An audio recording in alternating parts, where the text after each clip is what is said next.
Hello everyone, ladies, gentlemen, and otaku alike. This is Recall Reviews. Attilio back here again, and today I actually have one of my original YouTube cameras. Now this camera I got when I upgraded from using cameras like these, like my first YouTube cameras, the stuff like this that I've gushed over in the past for nostalgia's sake. Now, this camera itself is actually also one I use that I got back in 2018.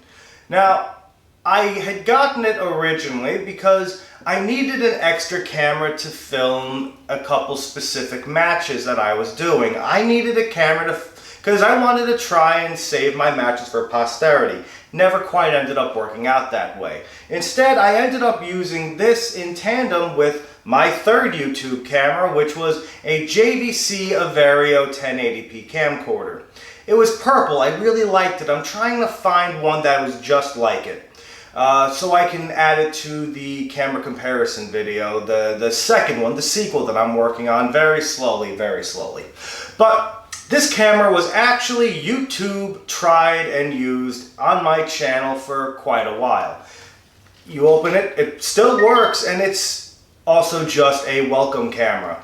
Like the welcome phones, you got welcome cameras, and you know that they're cheap. This feels like a little more than just a webcam that's jammed into a camcorder body. It's actually got a little heft, it's got a little weight to it. The camera itself is a little on the tougher side. It's a little sturdy, but still cheap and plasticky feeling. The camera itself, although not as good as the JVC, which would eventually then become my new YouTube camera, up until the point that I upgraded to my Sony 1080p and my 4K workhorse over here. This camera got me through many years of YouTube and a couple years of filming wrestling, because I used this as the stationary camera where the JVC was the mobile cam. And I thought it would be a lot of fun, since this camera still works, to actually go back and, with my new knowledge of filming and lighting, put it through its paces, test it out, and see if this camera could still be viable for some projects. So let's take a look. Well, this is what my second ever YouTube camera looks like.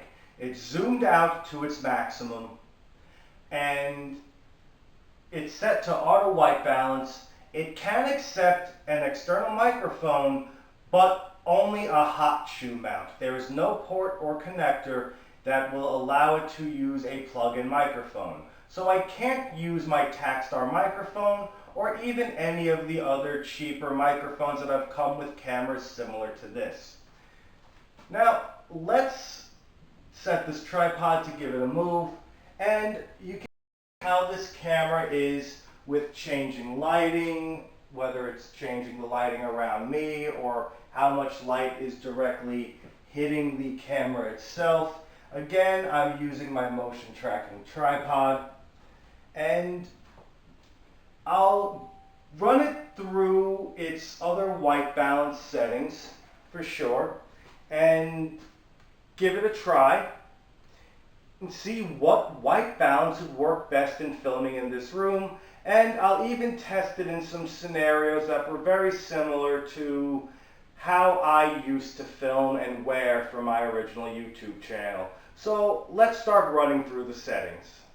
So I have it set to daylight now, and we're gonna just roam around a little bit so that you can kind of see how it is with the changing lighting, and tell me what you think. Do you think the auto looks better than the daylight? Next we're gonna try fluorescent and then cloudy, which really are the only three settings in general you may end up using. More so specifically, either the daylight or fluorescent are really the only settings you're going to find yourself really utilizing. And I'm sure you can tell as I'm walking, I look bleh. I definitely look bigger because this is a little bit more of a wider stretched picture than some of the other cameras. So let's take a look now at the fluorescent setting. Alright, it is now set to fluorescent. After this, we'll try cloudy. And again, those are really the only settings you're going to need to worry about. So let's get this tripod moving and let's get it running. Or at least as much running as I can, as you can see.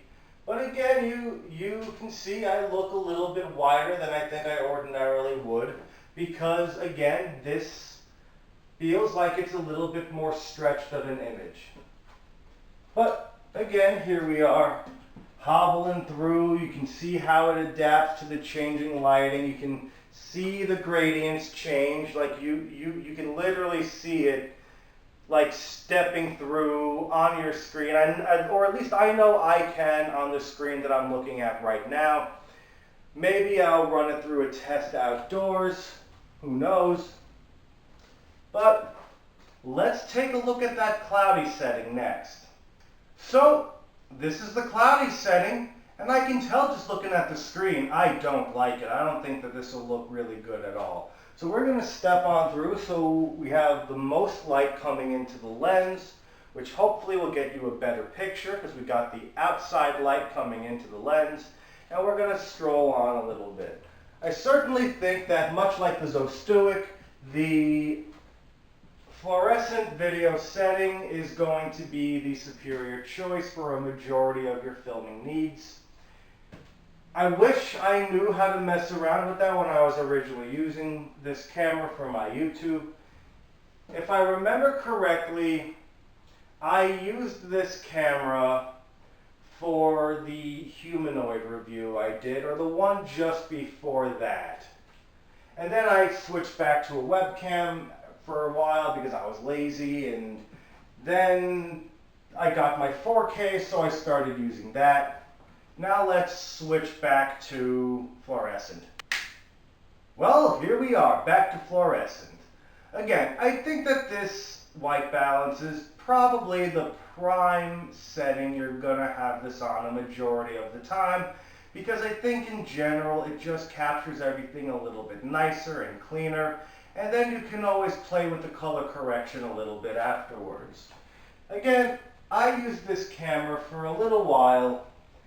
I believe I recorded my humanoid video on this camera, as well as a couple ones maybe before or after that, before I ended up upgrading to the JVC, and then from there upgrading to my 4K. And since then, I have also just gotten lazy for certain reviews and used a cheap webcam just because I didn't want to set up the camera and play with all that, which again is totally on me, my mistake, my fault, and some of my better reviews are kind of hindered by bad camera quality, which again is on me. I've dabbled with the idea of remaking some of those videos, but with how finicky YouTube is, I'm just gonna live and let die and just leave it and focus on other stuff that I'm working on. So let's give this a couple quick little looks in the scenarios in which I originally used this camera and see how it looks with some of my new knowledge about lighting and white balance and all that. So let's jump cut. So it's dark. I still have it set to daylight. I have it basically set to roughly how I would be filming any one of my other past reviews. Everything in the room is kind of rearranged and moved around, but now let me put on the central light and see how everything looks. So we got the central light on, it's on the fluorescent white balance.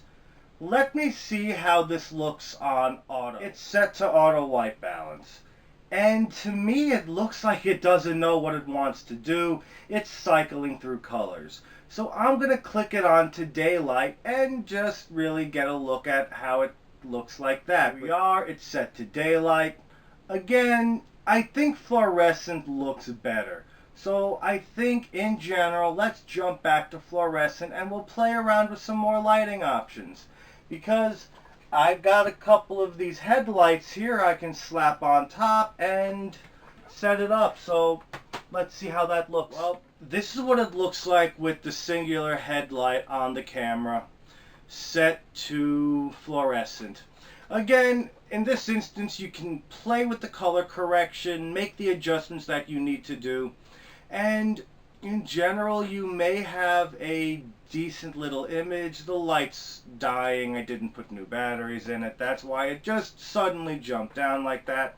Flashed me in the eyes, though, and I'm just seeing a bunch of dots. But in general, this is what it looks like. Would I use this camera for future? Well, let's get to the end of the video. Ah, there we go. Back to beautiful quality and good sounding audio. In general, it was nostalgic putting this camera through its paces again and testing out functions that I didn't quite understand back when I originally got this camera.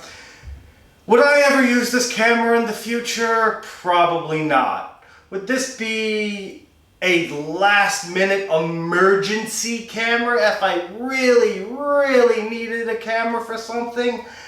Maybe, but I have other cameras that are basically comparable in price to this that are better quality, like the Zostuic or like a couple of the other cameras, again, that I do have that I will show off in the future. In general, I have a Temu camera that is a purple sci-fi looking camera that is much better quality in video than this. The audio leaves something to be desired, but I use it as a webcam, funny enough, and I like how the video looks on it. You'll start seeing it by, I think, episode 3 or 4 of Wuthering Waves.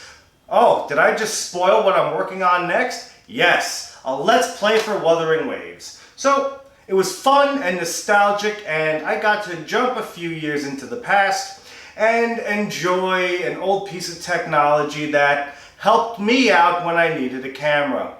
Thank you for watching, and tune in next time.